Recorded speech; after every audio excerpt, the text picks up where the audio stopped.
அங்கே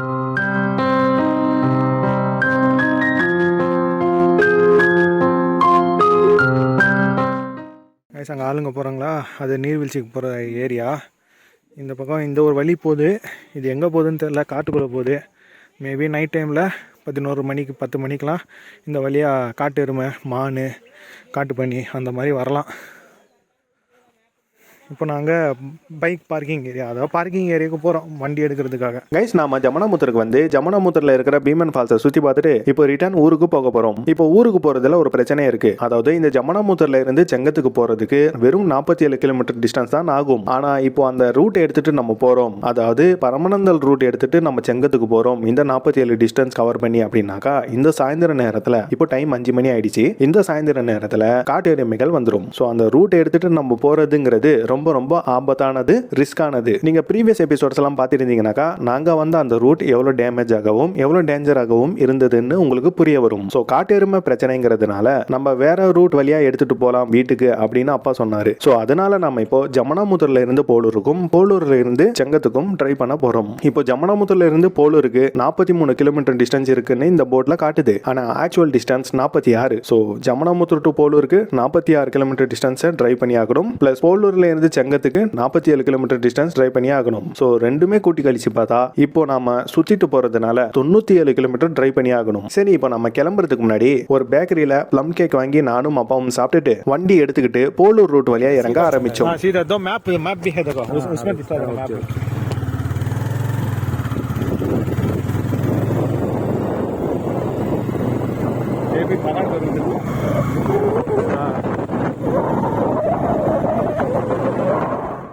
so guys, இப்போ நீங்கள் கேட்டிருப்பீங்க விண்டு நாய்ஸ் எந்த அளவுக்கு அதிகமாக இருக்குன்னு. அதாவது என் கோப்ரோவில் சார்ஜ் தீர்ந்ததுனால அப்பாவுக்கிட்ட மொபைல் கேமரா கொடுத்து மொபைல் மூலியமாக வீடியோ எடுக்க ஆரம்பித்தேன். ஸோ அதனாலேயே விண்டு நாய்ஸ் அதிகமாக வருது. நான் பைக் ஓட்டிட்டு போகும்பொழுதே பேசிட்டு தான் போனேன், ஆனால் அந்த வாய்ஸ் ஏரியா வீடியோவில் ரெக்கார்ட் ஆகலை. அதனால நான் இப்போ பேக்ரவுண்ட் வாய்ஸ் கொடுக்குற சுச்சுவேஷனுக்கு வந்துட்டேன். சரி, இப்போ நம்ம போயிட்டு இருக்கிற இந்த ரூட் போலூர் ரூட், ஜமுனாமுத்தூர்ல இருந்து போலூர். நாங்கள் வந்த ரூட் பரமநந்தல் ஃபர்ஸ்ட் 47 கிலோமீட்டர். ரொம்ப ரொம்ப ஹை ரிஸ்கான ரூட்டும் கூட, டேமேஜான ரூட்டும் கூட. ஆனா இப்போ நம்ம போயிட்டு இருக்கிற இந்த ரூட் நீட் அண்ட் கிளீனா பக்காவா ரோடு போட்டு வச்சிருக்காங்க. சோ சல்லுன்னு நம்ம இப்போ டிரைவ் பண்ணிட்டு போயிட்டு இருக்கிறோம்.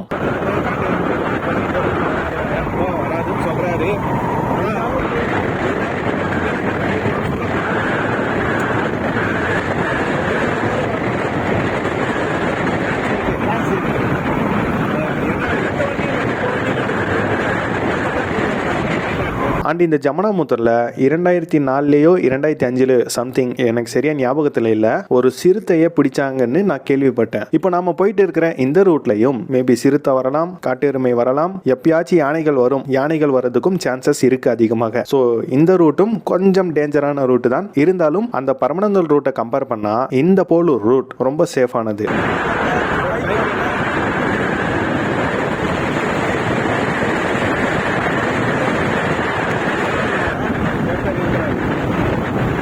இப்போ நான் வண்டியை டிரைவ் பண்ணிட்டு போயிட்டு இருக்கிறேன். மேக்ஸிமம் நான் கார்ல டிரைவ் பண்ணி போயிட்டு இருக்கும் பொழுது டவுன் ஹில்ல அப்படி இல்லை உங்களுக்கு நிறைய டிப்ஸஸ் கொடுத்துருப்பேன். அதாவது இந்த ஏற்காடு டிரைவிங்லையும் ஏலகிரி டிரைவிங்லையும். அப்போ கார் எடுத்துட்டு போனேன். இப்போ இந்த ஜமுனாமுத்தூருக்கு நான் பைக்ல வந்தேன். ஸோ இப்போ பைக்ல கீழே இறங்கிட்டு இருக்கிறோம். கீழே இறங்கும் பொழுது மேக்ஸிமம் நீங்க வண்டியை லெஃப்ட்ல, அதாவது உங்களுடைய லேன்லயே ஓட்டிட்டு போங்க. ஆப்போசிட் லைன்ல ஏறாதீங்க. முடிஞ்ச வரைக்கும் வளைவுகள்ல வண்டியை நிதானமா இன்ஜின் பிரேக்கிங்க போட்டு, பிரேக்கிங் கிடையாது இன்ஜின் பிரேக்கிங் சொல்றேன். இன்ஜின் பிரேக்கிங்னா என்னன்னு கேட்டீங்கன்னாக்கா, நீங்க கிளச்சையும் பிடிக்காம வண்டியை ரேஸும் கொடுக்காம அப்படியே போற போக்கிலே போக விட்டீங்கன்னாக்கா இன்ஜின் வண்டியை பின்னாடி இழுக்கும். அதாவது இன்ஜின் வண்டியோட வேகத்தை கட்டுப்படுத்தும் கீழே இறங்கும் பொழுது. சோ இதுக்கு பேர் தான் இன்ஜின் பிரேக்கிங் சொல்வாங்க. அதாவது 3வது கியர்ல இந்த இன்ஜின் பிரேக்கிங்க போடணும். 4வது கியர்ல போட்டீங்கன்னாக்கா எந்த ஒரு பயனும் கிடையாது, வண்டி வேகமா தான் போகும். சோ இன்ஜின் பிரேக்கிங் பத்தி நிறைய பேருக்கு தெரியும். இந்த இன்ஜின் பிரேக்கிங் யூஸ் பண்ணி நம்ம டவுன் ஹில்ஸ்ல கீழே இறங்கினா பிரேக்கிங் சிஸ்டம் சூடாகாது, பிரேக் ஃபெயிலியர் ஆகாது, உங்களுடைய வண்டி உங்களுடைய கண்ட்ரோல்ல இருக்கும். சோ தயவு செய்து நீங்க டவுன் ஹில்ல இறங்கும் பொழுது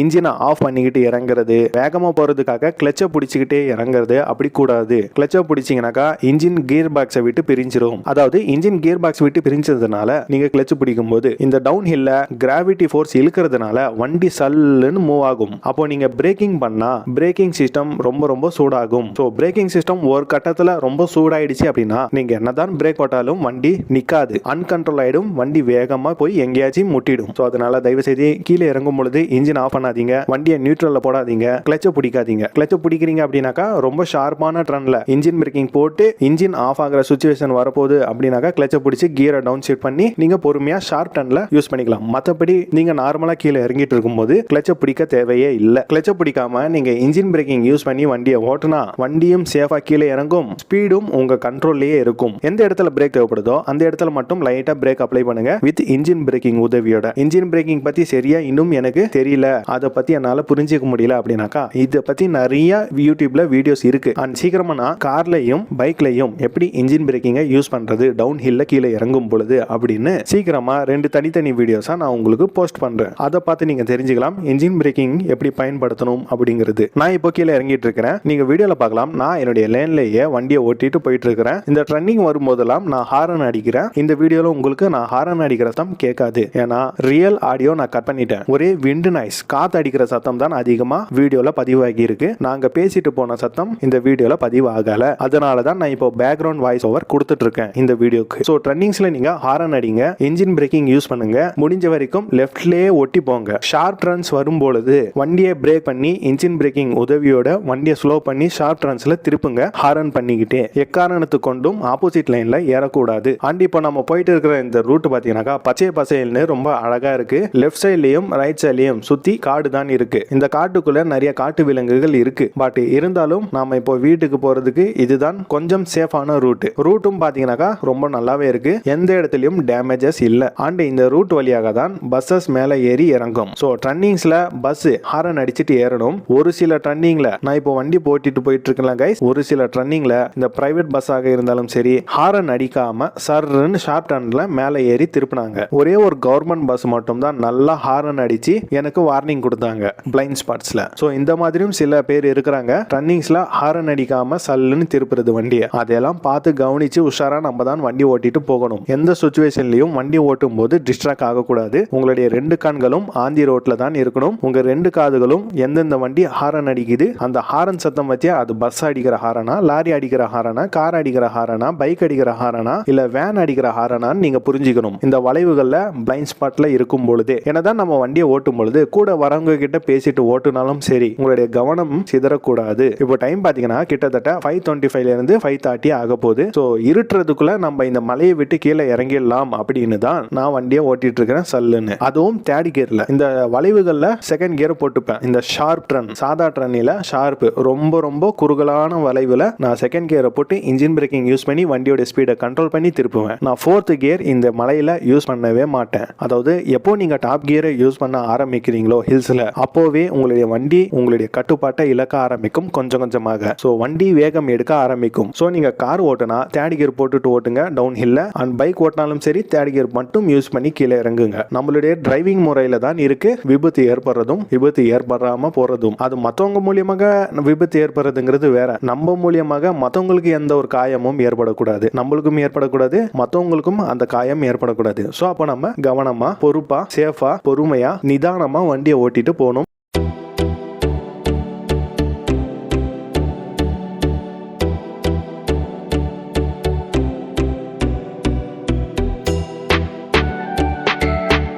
அண்ட் கைஸ் இப்போ இந்த இடத்துல வளைவுல பிளைண்ட் ஸ்பாட் எனக்கு ஹாரன் சத்தம் நல்லா கேட்குது. ஸோ கேட்ட உடனே நான் புரிஞ்சுக்கிட்டேன் இது பஸ் தான். ஸோ வண்டியுடைய வேகத்தை நான் நல்லா குறைச்சிட்டேன். ஏன்னா பஸ் கொஞ்சம் ஏறி திருப்புவாங்கன்னு எனக்கு நல்லா தெரியும். அதாவது நம்மளுடைய லேன்ல ஏறி திருப்புவாங்க. அப்படி வேகமா அவங்க திருப்பும் பொழுது நம்ம முன்னாடி போயிட்டோம் அப்படின்னாக்கா வண்டி நம்ம மேல இடிச்சிரும். இல்லைனா பஸ் திடீர்னு பிரேக் அடிச்சிட்டாங்கனாக்கா மறுபடியும் பிக்கப் எடுக்கிறதுக்கு அவ்வளோ பெரிய பஸ்ஸுக்கு டிலே ஆகும். ஸோ அவங்களுடைய சுச்சுவேஷன் நம்ம புரிஞ்சுக்கிட்டு அந்த ஹாரன் சத்தத்துக்கு நம்ம ரெஸ்பான்ஸ் பண்ணி இந்த மாதிரி என்ன மாதிரி வண்டியை ஸ்லோ பண்ணிக்கோங்க. நான் இந்த வளைவுல அந்த பஸ் அடிச்ச ஹாரன் சத்தம் கேட்ட உடனே வண்டியுடைய வேகத்தை நல்லா குறைச்சிட்டேன். பஸ்ஸுக்கு வழியை விட்டுட்டு நான் இப்போ கீழே இறங்கிட்டு இருக்கேன். அதாவது எப்பவுமே ஒரு ஃபார்முலா இருக்கு, மேல ஏறுற வண்டிக்கு தான் முதல் உரிமை தரணும். அதாவது அவங்க கஷ்டப்பட்டு லோடோட ஏறிட்டு இருப்பாங்க. அந்த சமயத்துல அவங்க பிரேக் அடிச்சு நின்னுட்டாலோ இல்ல வண்டியோட வேகத்தை குறைச்சிட்டாலோ அந்த மொமெண்டம் கிடைக்காம மறுபடியும் பிக்கப் கிடைக்காம திணறுவாங்க. So lorry bus van tempo traveller எது வந்தாலும் சரி காரு எது வந்தாலும் சரி ஃபர்ஸ்ட் மலையில் ஏறுறவங்களுக்கு முன்னுரிமை கொடுங்க.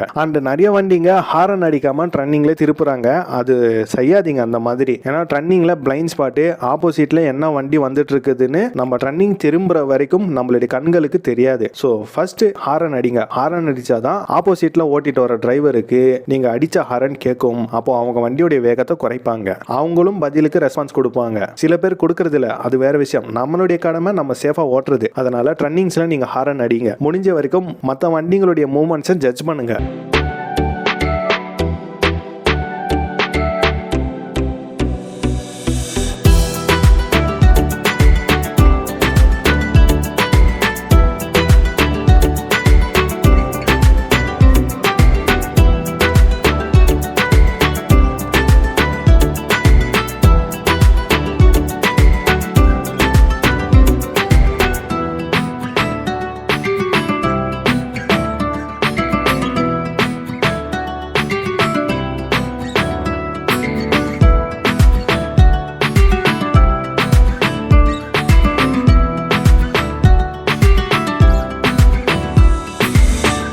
இப்போ நாங்கள் 20 கிலோமீட்டர் டிரைவ் பண்ணி கீழே இறங்கிட்டோம். போலூருக்கு போகிறதுக்கு இன்னும் 26 கிலோமீட்டர் தூரம் இருக்கு. இப்போ நம்ம கரெக்டாக பட்டறைக்காடு அந்த கிராமத்து வழியாக நம்ம டிரைவ் பண்ணிட்டு போயிட்டு இருக்கிறோம். இந்த இடத்துல ரொம்ப ரொம்ப அழகான காட்சிகள் தெரியுது. இப்போ நீங்கள் வீடியோவில் பார்ப்பீங்க அந்த இடம் எந்த அளவுக்கு பியூட்டிஃபுல்லாக இருக்குன்னு. இந்த ரோடு வழியாக நம்ம டிரைவ் பண்ணிட்டு போயிட்டு இருக்கும் பொழுது இந்த இயற்கையோட இயற்கையா நம்மளுடைய மனசு கலந்துருது. கண்களுக்கு நல்லா விருந்தா இருக்கு.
வரப்போது அந்த வளைவுல ஒரு பிரைவேட் பஸ் மேலே ஏறிட்டு இருக்கு. ஆனா ஹாரன் அடிக்கல, எந்த ஒரு ரெஸ்பான்ஸும் கொடுக்கல. நான் ஹாரன் அடிச்சேன், பட் அவங்க அதுக்கு ரெஸ்பான்ஸ் பண்ணாமலே சல்லுன்னு மேலே ஏறிட்டு இருக்காங்க. ஸோ அதனால தான் சொல்றேன், நம்ம முடிஞ்ச வரைக்கும் நம்மளுடைய லெஃப்ட் லைன்லயே டிரைவ் பண்ணிட்டு போறது ரொம்ப சேஃப். அவர் ஏன் ஹாரன் அடிக்கல அப்படின்னு எனக்கு தெரியல, பட் நான் சேஃபா டிரைவ் பண்ணதுனால வண்டியோட வேகத்தை குறைச்சி டிரைவ் பண்ணிட்டு போயிட்டேன்.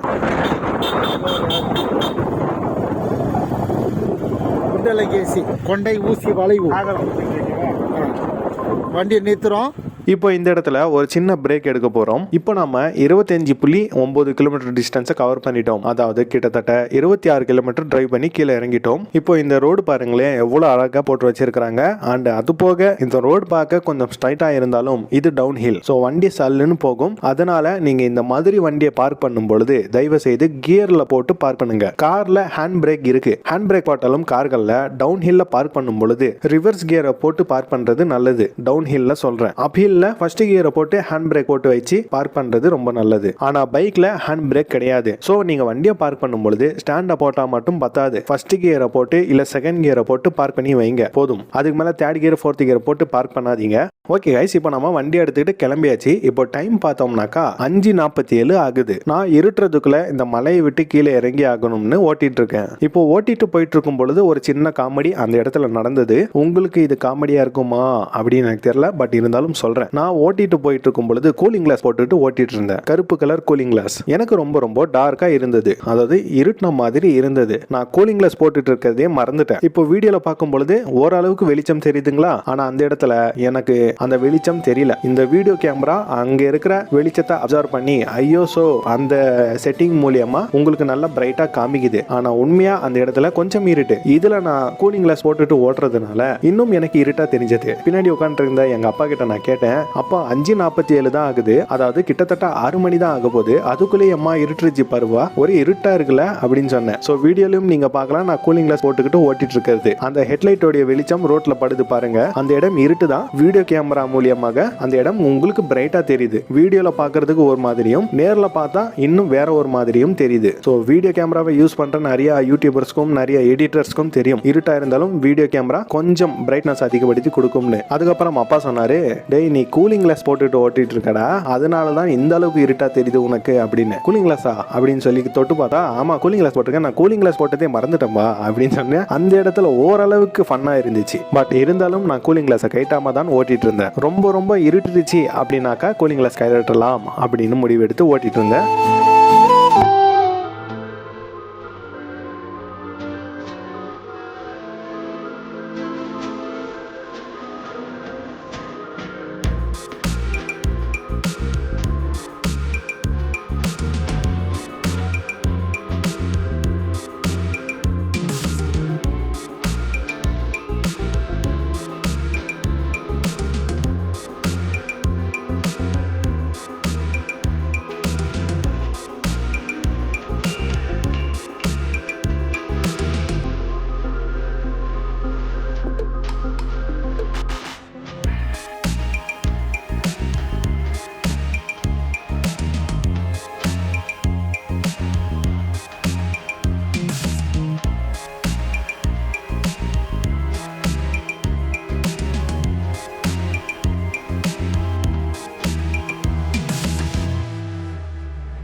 இப்போ நம்ம தனியார் கிட்ட வந்துட்டோம். ஸோ ரெண்டாவது பிரேக்கா இந்த இடத்துல வண்டியை நிப்பாட்டினேன். ஏன்னா முதுகு பெண்டு எடுத்துக்கிச்சு, அந்த அளவுக்கு முதுகு வலி. ஏன்னா ஒரே நாளில் நம்ம 47 கிலோமீட்டர் டிரைவ் பண்ணி செங்கத்திலிருந்து பரமனந்தல் ரூட் வழியா 47 கிலோமீட்டர் ஹில் ஏறி ஜமுனாமுத்தருக்கு வந்து அங்கிருந்து பீமன் ஃபால்ஸை சுற்றி பார்த்துட்டு இப்போ நம்ம 97 கிலோமீட்டர் டிரைவ் பண்ணி போயிட்டு இருக்கோம் வீட்டுக்கு. கிட்டத்தட்ட இந்த மலையை விட்டு கீழே இறங்கிட்டோம். ஆனா இன்னும் போலூருக்கு ரீச் ஆகல.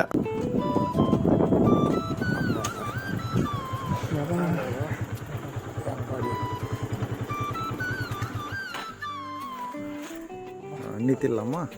கைஸ் நாம் இப்போ வந்து தனியாறு அந்த கிராமத்துக்கு வந்திருக்கிறோம். இன்னும் இங்கேருந்து 18 கிலோமீட்டர் இருக்குது. ஆமாம், 18 17 இருக்குது. இன்னும் போகணும். 18 இல்லை, கம்மி தான், 12 இருக்குது. சரிப்பா, எப்படி இருக்குது வந்தது? ஐயோ, ஆனால் ரோடு நல்லா இருந்ததுனால சல்லுன்னு வந்துட்டோம். இதெல்லாம் ஒட்டிக்கிறேன் கையை கம் போட்டு ஒட்டிக்கிறேன். இதில் என்னன்னாக்கா அப்பா தான் கஷ்டப்பட்டார் வரும்போது. வரும்போது அப்போ தான் கஷ்டப்பட்டாரு. போகும்போது நான் கஷ்டப்பட்டேன். ஆனால் நீ கையில் பிடிச்சி, பிடிச்சி அந்த பெயின் இருக்கு. பெயின். எனக்கு அந்த ஓட்டத்தில் கொஞ்சம் கடினமாக தான் இருந்துச்சு. இருந்தாலும் ஆனால் கேமராவை இப்படியே பிடிச்சிட்டு வர்றது ரொம்ப கஷ்டம். ஒரே முடிவு அந்த பீமன் ஃபால்ஸை பார்க்கணும். பார்த்தாச்சு, வெறியில் போனோம், பார்த்துட்டோம். ஹாப்பியாக கிளம்போம். வழி இந்த வழி சூப்பராக இருக்குது. காரும் என்னன்னா நல்லா போயிட்டு 90 கிலோமீட்டர் சங்கம் போகணுன்னா அங்கிருந்து ஜமாமத்துலேருந்து போலூர் அருவிலேருந்து 90 கிலோமீட்டர். அந்த வழியாக வந்தோம்னா 47 கிலோமீட்டர். அது வழி நல்லா இல்லை, ரிஸ்கான ரூட். அந்த வழி பரமனந்தல். அது என்ன பண்ணுன்னா இப்போ யூடியூப் சேனலில் இது போடணுமென்றதுக்காக தான் அந்த வழியாக வந்தோம் நம்ம. இப்போ இந்த வழியாக போகிறது எதுக்குடானா நம்ம சேஃப்டிக்காக தான். ஏன்னா அந்த வழியாக போனால் லேட் ஆகிடும், காட்டு எருமைலாம் இருக்கும். நமக்கு அது ஒரு ஆபத்து. அது வந்து ஒரு தூக்கி ஒரு அடி அடிச்சிச்சுன்னா பள்ளத்தில் தான் போய் விடணும். அதனால் வேணாம் அப்படின்ட்டு இந்த ரூட் மாற்றி நம்ம இப்போ போலூர் வழியாக போயிட்டு சங்கம் போகிறதுக்கு வந்துட்டோம். கேட்டால் இன்னும் ஒரு 11 கிலோமீட்டர் 12 கிலோமீட்டர்லேருந்து 11 கிலோமீட்டர் இதுதான் இருக்குன்னு நினைக்கிறேன் புலூருக்கு. அங்கேருந்து ஒரு 47 கிலோமீட்டர் சங்கம் போகுது. இன்னும் ஒரு 1.5 மணி நேரத்தில் 1.25 மணி நேரம் ஆகும் ரீச் ஆகிறதுக்கு. டைம் 6:02 6 நம்ம 6 நம்ம 7:45 போயிடும். ஓகே.